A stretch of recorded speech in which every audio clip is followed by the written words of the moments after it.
Bonjour, we have a legend with us, Jack Ma. Thank you. Thank you.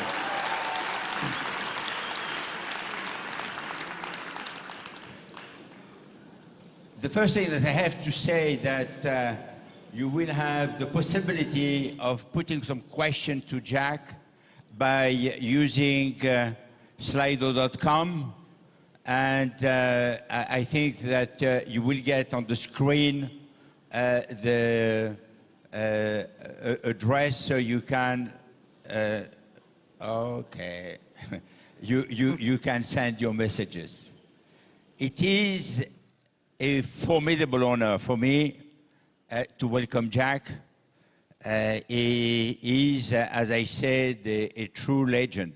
He probably doesn't remember, but the first time we met was some 15 years ago in Beijing, and we were sitting on the same panel at what became later the New Champion Forum organized by the World Economic Forum.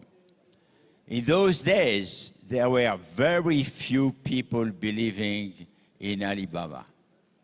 And the first question I have to Jack is, how come this little boy, born in Hangzhou, grown up in Hangzhou, who is not an engineer, who is not a geek, who had this formidable intuition of what technology will become, has moved from this origin to building what is today one of the most powerful companies in the world. Thank you, Maurice. Well, if everybody agrees, then there is no opportunity. When people criticize you, you have to think. And I spend most of my time thinking about the future. I spend most of time listening to the complaints. Because people like me, we don't have money, we don't have technology, we don't have a strong relationship. The only thing we compete with the others is that how we see the future. If I believe the future like this way, and those people believe that way, of course we're different. And when we believe that is the future, we start to do it. We start to spend time, we start to gather people, we start to do little by little. And I think everybody can be successful if you really try hard. I started Alibaba in 1999 in my apartment. I talked to the 18 founders that one of the things we want to prove, if Jack Ma and his team can be successful, 80% of the people in the world, they can be successful. Because we don't have money, we don't have technology, we don't have almost nothing. The only thing is that we believe in the future and start to do little by little. So, people like us, we are getting used to be criticized. We are getting used to be said no. People say no to you. When people say yes to you, we really appreciate it because it's not, why people should say yes to you. You have to prove. So as an entrepreneur, you have to get used to be challenged, have to get used to be said no by the other people, by the investors, by your customers, by the people. But this is the opportunity. When everybody believes it, you have no chance. When only a few people believe it, you prove it, that's your chance. What makes you so resilient to the fact that people are starting to say no? The first one who said no to you, and 10 times I have understood, or 9 or 10 times, is the Harvard Business School. KFC has refused to hire you. So with all this no, how at the end of the day, what has been the driver which has made you who you are? Yeah, I wish people can say yes to me, but if they say yes, I have no choice. I have to accept it. And of course, you're not happy when people say no. Have a good sleep, wake up, try it again. It's always my fault, not the other people's fault. Why you can convince people if you cannot prove it? But the thing is that, very important, there are two groups of people you have to convincing. First group people, your team. They believe in you. They trust in you, and they believe the things we agreed together. And second is your customers. They really love your products. And investors, it's okay. Investors, it's okay. Yeah, you cannot make every investors invest in you. Don't believe investors. There is a long-term investors. They have to sell. You know, when they want to invest in you, they say, well, I'm a long investor. When you're in trouble, they run so fast. That's the advice. Spending time on your customers. Spend time on your people, on your own team. Don't spend time on your investors. Don't spend time on your competitors. When you look at the people you want to serve, when you look at the people you work together, if they're happy, you will win. That's the very simple. Because I wish it is that simple, because it looks simple, very difficult to do, but you have to do it. I have been yesterday with you at the dinner which has been offered by President Macron, and you deliver one of the most inspiring speech I had the chance to listen to. And with a vision regarding the future, and also this idea that one of the things which is taking us back is the fact that most of the time we are too much attached to the past. Maybe you can share some of those views with the audience, because it was so impressive, and I think it is what is leading the world. So can you maybe in a few sentences summarize your thought on this? Yeah, I think my advice to the governments, many government officers, you know, government officers love to make policies and rules and regulations, but nobody is an expert of the future. We human beings only have the experts of yesterday. When we make the future, especially this technology revolution, is so overwhelming, so change everybody, everything. So the policy we make have to be smart policies at the smart time. We should not, because of one problem, we make everybody in trouble. And I think that we should always think about the future. Think about how we can, there's very little we can do to change yesterday. There's very little we can do to change today, but there's a lot of things we can do to change tomorrow. If we do a little bit today, we can change the future. So I think that government should everybody in the world should embrace the change, embrace the technology. You don't have the solutions, or we don't have the solutions. Somebody have the solution. We don't have I see so much worries today in Europe, in the world. The thing worries me is the worry itself.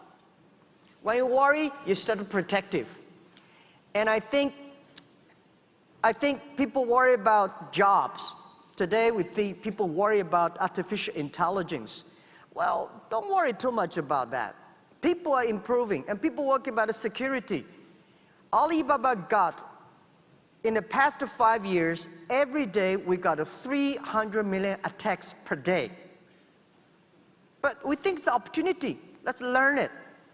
Let's learn how to do it, solve the problems. And then in the future, when we got the experience, share with the others. That's the whole thing. So I want to encouraging everybody. Look at the future. We cannot avoid it. We have to embrace it. We have to live it, think about the future, and there are a lot of things. My grandfather will never be surprised, will be so surprised that today human beings have so many jobs can be created. President Macron has mentioned the two very important powerhouses or power countries, which are the United States of America and the China of the other world.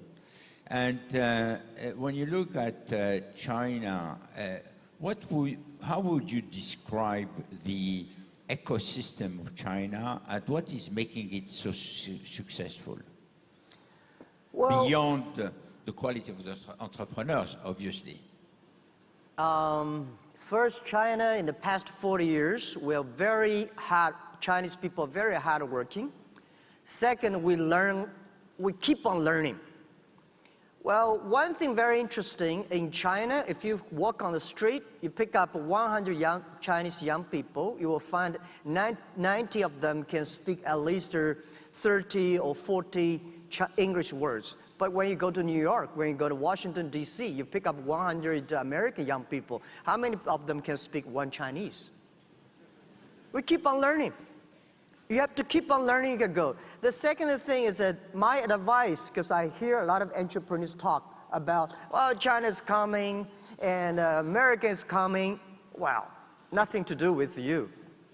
My view is that I have the same problem early days. I say, Microsoft is coming, Oracle's coming, IBM is coming. You should think about your neighbor. George is coming. It's more important. Because the world, the African desert, African green is, the ecosystem is not controlled by lions and elephants. The ecosystem is controlled by the insects in the mud. Last century, the company, the bigger, the better. So everybody wanted to be a big company, the powerful company. This century, from now on, a good company is more important than a powerful company. When you compete with big companies, in past 20 years, we've been competing with any company. Lots of companies in China. But I learned one thing. No matter how strong an elephant is, if you're an ant, if you hide yourself well, an elephant cannot kill you. You can kill the elephant if you're in a better way. It's about your thinking. This is your opinion about the small European startups when they are looking at China? Yeah, I think there's... I've been so fascinated by so many great European small business. You have such high quality products, great services, great stylish, tasty, and sell to China instead of waiting China selling to you. And using the internet, old days, you cannot do that. But today, huge opportunity. Young people, try to use the internet to sell to everywhere in the world. Yesterday you mentioned that Alibaba is helping roughly in a certain way 40 million people a year. Yeah, we created close to directly or indirect 40 million jobs in China. Which is an impressive number. How this is happening?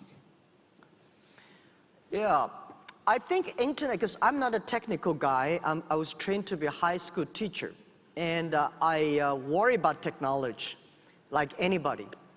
And early days, I talked to my engineer. I'm the quality control and product tester of every software, no matter how they feel, how excited they are. I will be the person to test it. If I cannot use it, just throw it in the garbage, because 80% people don't like it. So if I can use it, lots of people can use it. So I think technology is something we enable people. Early days, when Alibaba started to do it, people say, well, this is a terrible model because American, you know, they are helping big companies. They are helping big companies to save the cost. My view is that China don't have a lot of big companies. So we should not help big companies. Big companies don't need us. They always want to do something themselves. We should help small companies. By helping small companies, you should not think about saving the cost for them. Small companies are so good at saving the cost. They want to make money. So we enable small companies to make money online. We help them to sell farther. We help them to find a reliable, a little bit cheaper supplies. So everything we do is trying to make sure small business, easy to do business. They're easy to access financing, easy to have logistics, easy to find the buyers and the supplies. So that is what we do. And I have been also impressed by what you are doing in Africa and how you are helping the farmers. Maybe you can say a few words on that. Yeah. I visited Africa 2 years ago, and I was amazed by the people, but the passion, the young people there. And reminds me, because, you know, just now when the president talking to the entrepreneurs, I was sitting there, I was so touched and moved. It looks like, you know, I don't like talking to the big companies. They talk about a KPI, they talk about next quarter, and they talk about a competition. When those young people, they're talking about dreams. They're talking about the future. They never fear about something. So we are the same animals. But in Africa, I found a lot of these kind of same animals like me. They love, they never fear, they want to change. So I think we're talking about inclusiveness.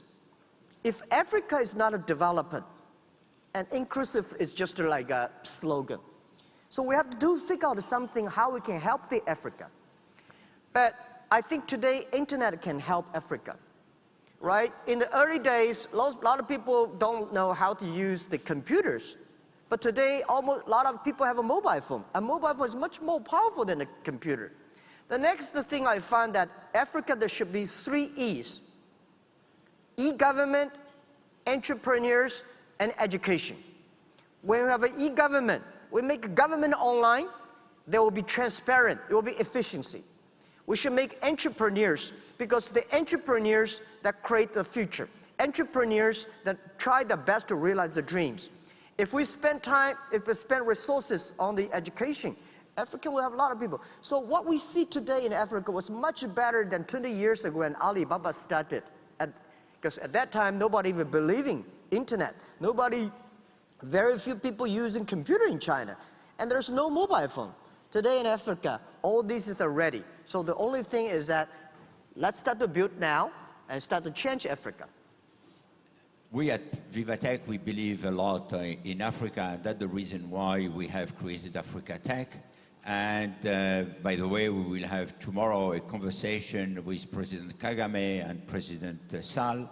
President Kagame from Rwanda, President Sall from Senegal, and we will discuss how they are transforming their countries. You mentioned dreams, and I do believe, yes, that we need to have big dreams. Yeah. Big dreams. And there is a book from Shimon Peres, President of Israel, the late President of Israel, that you knew very well, who said that there is no room for small dreams. And in your wildest dreams, have you ever thought that Alibaba will become, when you started in 1999 in your apartment, would become what it is today? No, I never thought about that. 1999, in my apartment, 18 founders, the only purpose at the time, we survive. We 18 people gather $50,000 US. We think we can last for about 10 months and then raise money. But only 4 months later, no matter how we tighten the budget, we still run out of the money. So everything we think about is to survive. But we believe that internet will change China. Internet will change the world. We believe if we don't succeed, somebody will. But if we start to do now, and be smart enough, find the right people, do the right things, we will win. But later now, that we're getting bigger and bigger, we now think it's our responsibility. It's something that it's the mission somebody put in our heart that we should do more, because we find we helped created 40 million jobs. We helped over millions of companies, small companies survive. Why we cannot help 100 million jobs globally? Why we cannot help small business in Africa, Middle East, developing countries, make them successful? By the way, the difference between artificial intelligence, AI, and people is that machines never have dreams. We have dreams. If you don't have dreams, you will never win with machines in the future. Fantastic. I know that you care a lot about people. When you look at what you have done, do you believe that Alibaba is good for the people? Yeah, we try our best because this is our culture. This is my way because I'm a founder. I know nothing about technology. I know nothing about marketing. I know nothing about the legal, all the stuff. And what do you know? I want to know about people. I know people. I was trained to be a teacher. As a teacher, you want your students better than you are. You want your best product is your students. You want this student to be a lawyer, that student is a banker, that student is an entrepreneur, that is a mayor. You don't want this bankrupt, that in the jail, that is in trouble. So you always want people better. And then you have to listen to them. You have to see their thing. And then make all the things to making sure that you can empower them. You can make them teamwork. You can then collaborate. So this is how we do. And I find the more you care about your team, the team will care about you, and the team will care about their customers. So I talk to all of my people early days, don't make me happy. Don't love me. Make your customer happy. Make your customer love you, and I will love you any minute. That is very simple. So everything we do as a founder, make your customer happy, get your team, make your team happy, and you will be happy. Great. Jack, since I know you, I have seen many facets of Jack Ma. I have seen a magician, somebody who is playing with magic. I have seen a great entrepreneur, the founder of one of the greatest companies in the world. And there is also a showman. And you have built your own Black Friday. The singles. And when you have this day, which is a day where you are doing, I don't know how many $1 billion in one single day. 30 billion. 30. Yeah. Okay. For the people who don't know, we are fighting all the year long to do 1 million, 30 billion in one day. But not every day. I wish every day. Not every day, because you are not doing the show every day. Yeah. And my understanding is that you are doing the show during 24 hours. So explain a little bit this and how you came to this idea of the day of the singles. Well, yeah, first, I mean, people say I have different faces. I don't call it different faces. I think in my heart, I'm always curious. I'm curious about a lot of things. And I know when I start Alibaba, I know this is not the thing I want to do in all my life.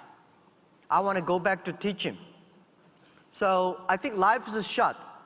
You should experience all kinds of things. I don't want to die in my office. I want to die on the beaches. Right? We work hard and we spend the money. But you spend the money, you should spend the money smart way to empower more people. Why we succeed? Because we're using technology to empower a lot of people who succeed. If we want to be more successful, empower more people. That's very simple. So for November 11th, the Singles Day was created by my successor, CEO Daniel. But the idea was this. Everybody was single. When you're single, you don't have a boyfriend, girlfriend, you feel bored. So 11, that's November 11, we think you should start buy things. So we just make singles happy. And then we did not expect that it comes like this. It's become the largest shopping festival. And last year we sold $30 billion. This year will go up because we're only helping Chinese singlers. We're a lot of single people here in France and Africa. Great. you know, there are a lot of things that you have done which are extremely impressive, at least for the people who are following you since many years. And before going back to the questions that I have, I would like to share with you a few questions that we got from the audience. It's the first time, by the way, that we have decided to give the audience the possibility of putting some questions. We mentioned a few minutes ago the fact that it has not been completely a fairy tale and that you went through some difficulties at the beginning. And Raphael is putting a question, which is, what was your biggest failure in scaling Alibaba, and what did you learn from? Yeah, well, yeah, we faced a lot of challenges, but I'm sure Alibaba is going to face more challenges. We worry every day. When I was young, when company was young, we thought, well, what if when Alibaba become that big, my life will be easier? Then now the companies the bigger the company, the more problems I have. So while you are still small company, enjoy it. You will never experience the happiness of operating a small company in your life when you get to be too big. You have so much headaches, so many things happening. And people say, Jack, you know, there are a lot of books about you, but there's none of the books I write myself. If there's one book I want to write in the future, it's called Alibaba 1001 Mistakes. We made so many mistakes.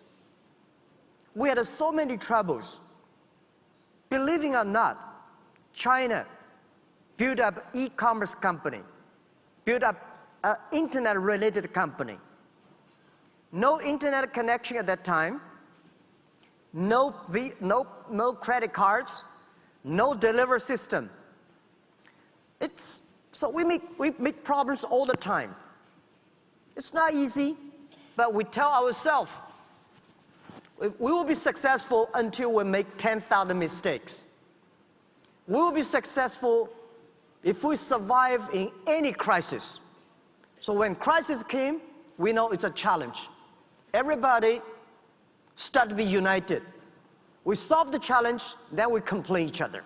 Before we solve the problem of the crisis, we should not complain.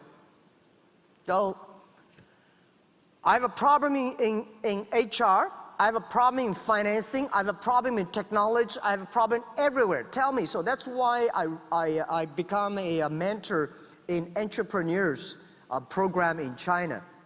A lot of entrepreneurs have questions. When I listen to their questions, I say, oh my God, I have this problem too. So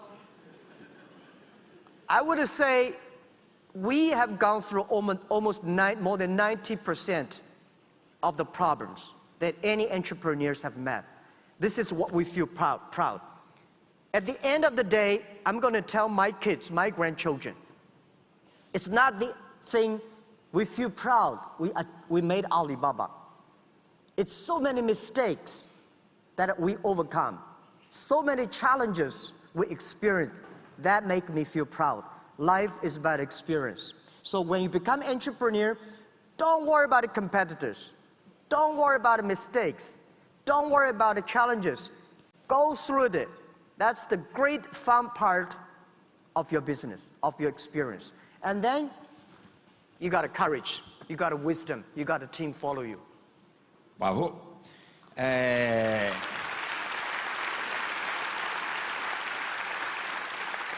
Yeah, because you don't have a choice. You cannot sit there and cry, right? If you cry can solve problems, I can cry oceans of tears. But we make competitors cry. We don't cry. Yes. Very often, unfortunately, in Europe, with only 10 mistakes, you are out of job.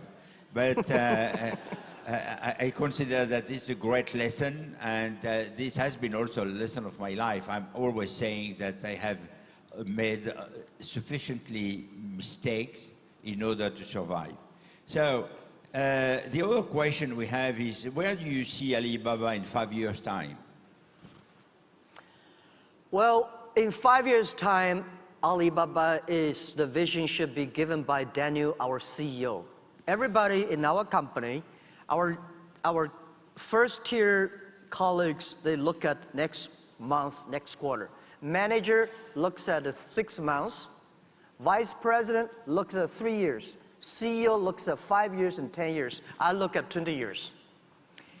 Year 2036, Alibaba want to achieve to build up a digital economy that that can help create 100 million jobs, can serve 2 billion consumers in the world, and it can support 10 million business be profitable on our platform.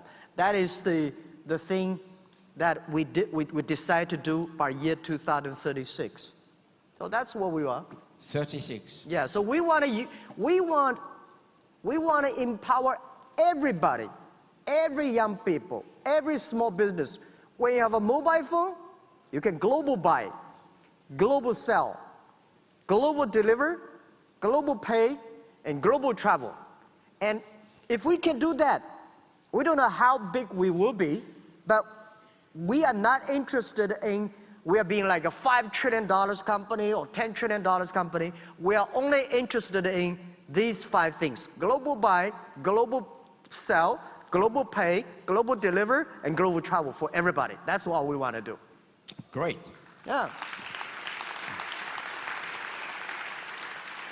When I invited you, it was at a time where you already had a heavy schedule and you were very much hesitant to come because you had a board meeting and you decided at the end of the day to move the board meeting, which is quite impressive, and I thank you very warmly for that. Thank you. And what has really prompted your decision is when I told you that we need you to tell the young people some lessons. And there is a question, which is what advice would you give to the young generation that follows you? Well, I follow young generations. I come because there are so many young entrepreneurs. I come because it's the opportunity for small business. There are so many small businesses in Europe, excellent, and there are so many young people around the world and entrepreneurs. But let me share with you my thought. If you're an entrepreneur, if you want to do some business, you should never think about succeed next month. You should never think about succeed next year. If you think about next month, you will be successful, easy come, easy go. You will go down very quick. You should think about, is this thing will be good in 10 years? And have a patience. And the second is that get a good team.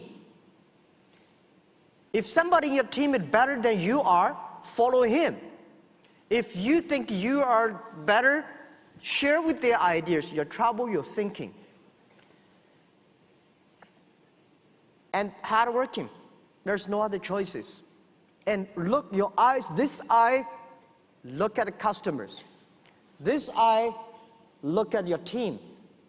And share with your team all the thinking you have, making sure we're on the same, right? I hate a lot of people, this is US dollar, this is euro, they talk like RMB, you know. Nobody want to work with these people. They only talk about money. They have to tell, what do you want? What we agree, how we can do together. That's all the things.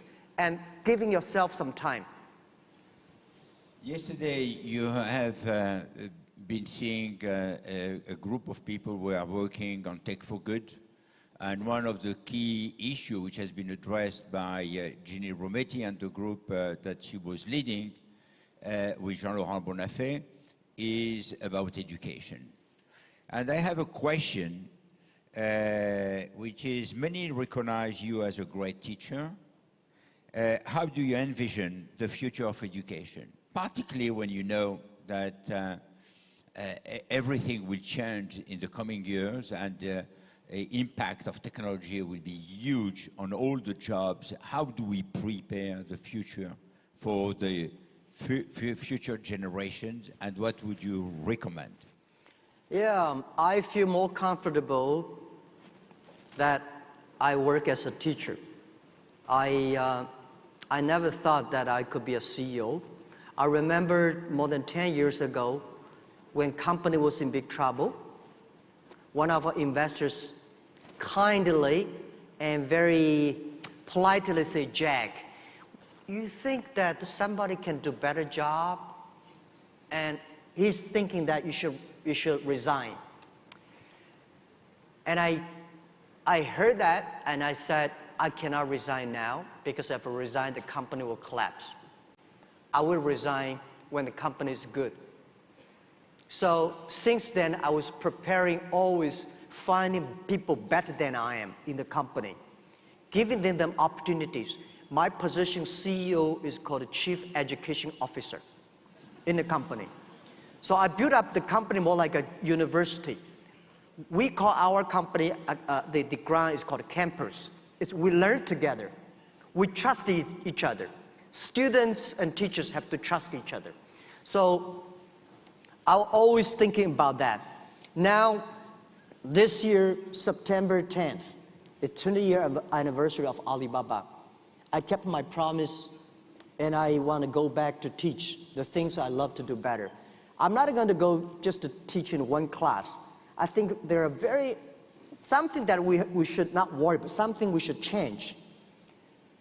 The education system now, is in past 200 years, these are the education system for industrial period.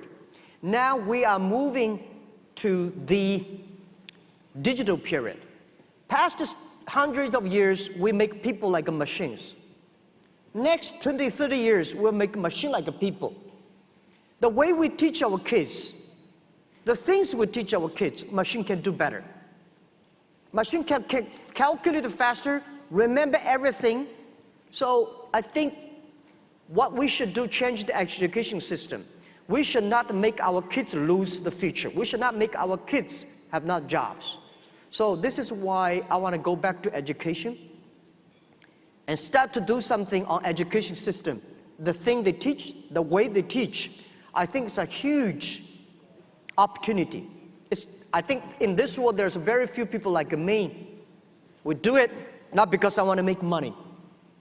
We do it not because somebody forced me to do. I do it because I love it. I do it because the money I make in the Alibaba need to spend.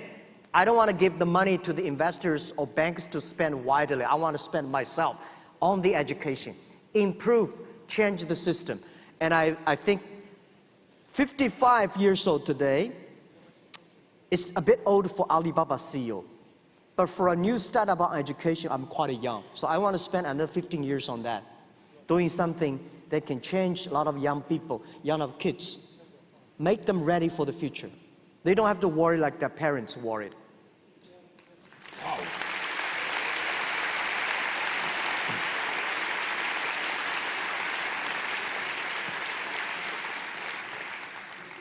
Karim has put a question which I consider is extremely interesting, and I would like to hear you about this.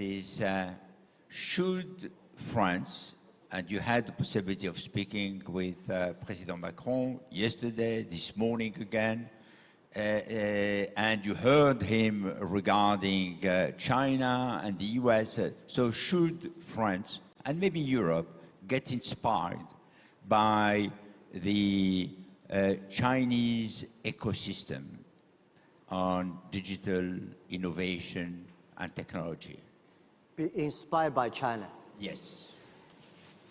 Yeah, I think so. Imagine 20 years ago, China, you talk about internet, you talk about IT. How can IT 20 years ago, China compete with Europe, compete with America? 20 years later, China, today, people worry about China, Europe. I was sitting there, China, USA. Wow, I did not know that we are that powerful. What happened? Yes, tell us. We'd love to learn. All right. People ask me, why e-commerce so successful in China? Our company alone is much bigger than Amazon. Why e-commerce in China? One of the reasons why e-commerce in China is so successful, because China had a terrible infrastructure of commerce. Right? We don't have so many retail. We don't have so many like Walmart, Kmart everywhere. It's just a terrible, backward retail system in China. When internet e-commerce come, people love it. So efficient. Why China mobile phone, grow much faster than America? America and Europe have such a great system of telephone. We don't have a telephone. Among like 100 families can only have one telephone that days. When mobile come, we love that. We just go that. So there is a leapfrog. We don't have the rules or laws. Most of the government offices, they don't know how to make rules or laws for internet because nobody realizes what the internet look like. So that leaves us a chance to grow fast. Europe, very interesting. You have such a perfect rules and laws. Then everything they do, let's follow the rules and laws. And everything we think about, they start to worry. When they worry, they make rules and laws. When we have problems, we start to solve the problems. Then think about rules and laws. You have problems, like make rules and laws. So I worry about Europe.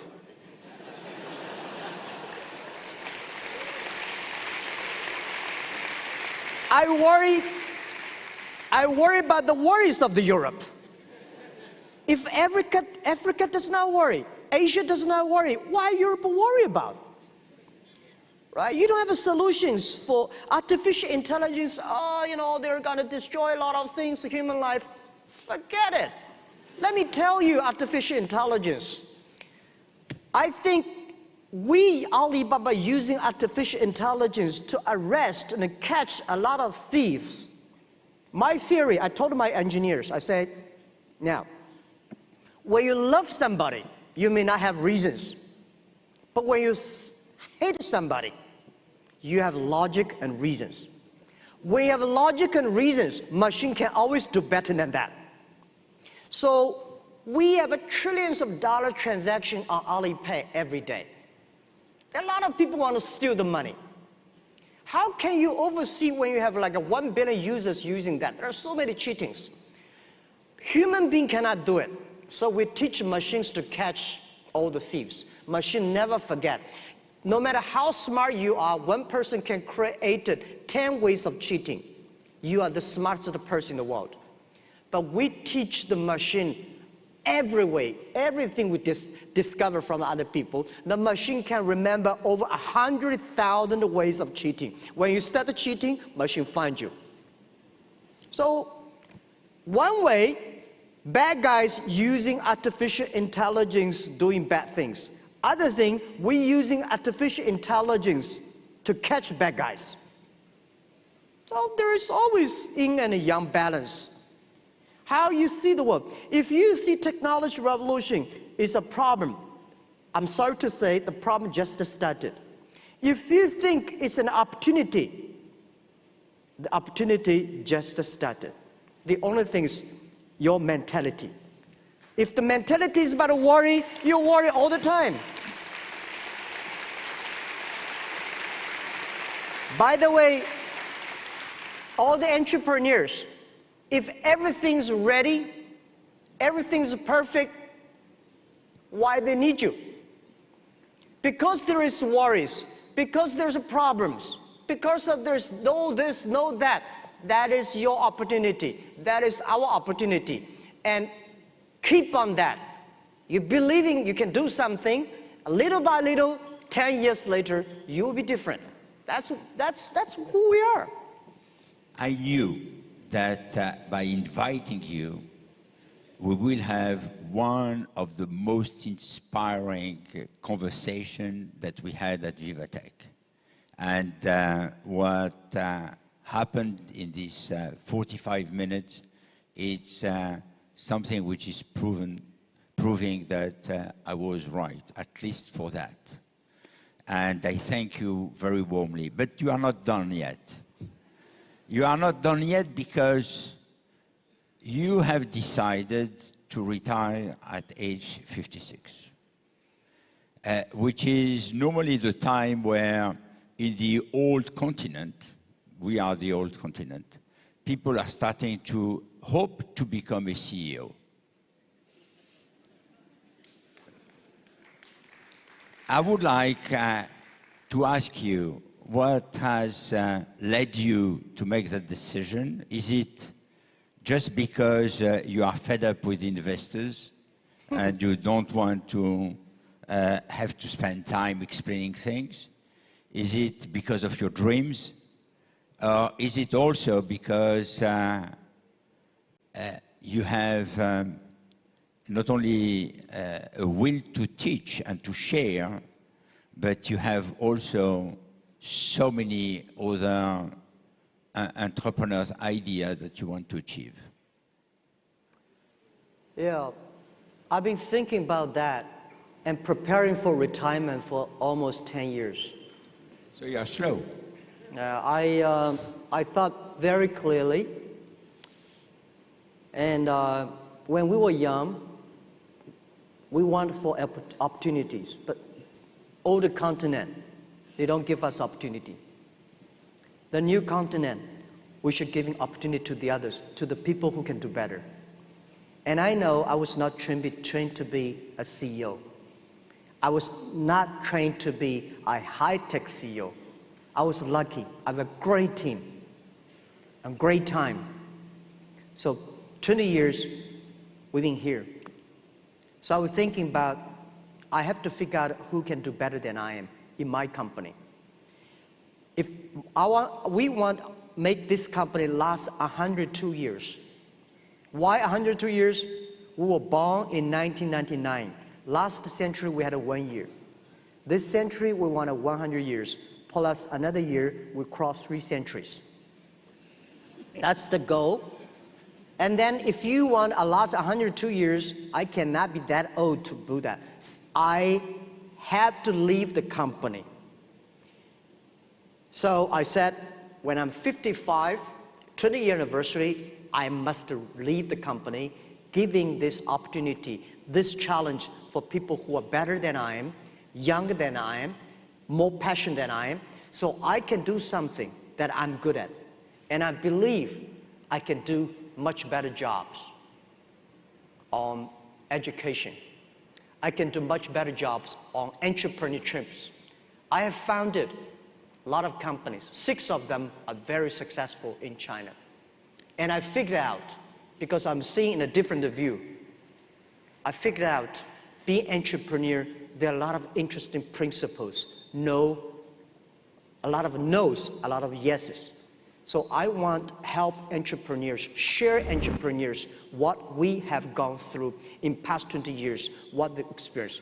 And third thing I want to do is, I want fighting for the women leaderships. This world, if we have more women leaders, the world will be better. These are 3 things. And why women leadership? Alibaba's secret sauce is we have a lot of women leaders. We have more than 34% of senior management are women. We have more than before we acquire a lot of companies, we have almost close to 49% of the employees are women. Now we have more than 35% of employees are women. But because we just acquired some big companies, they all deliver. So we'll figure out that. But I think these are the things I want to do. And always ask yourself and myself, my advice to every young people. What do you have? What do you want? And what will you give up? If you do not think about these 3 questions every time, you will get lost. So I know what I should give up, what I want, and what I have. And I think I should pick up things I love, I'm good at. And I can make people happy, and I will be happy. That's it. Simple. Wow. Merci.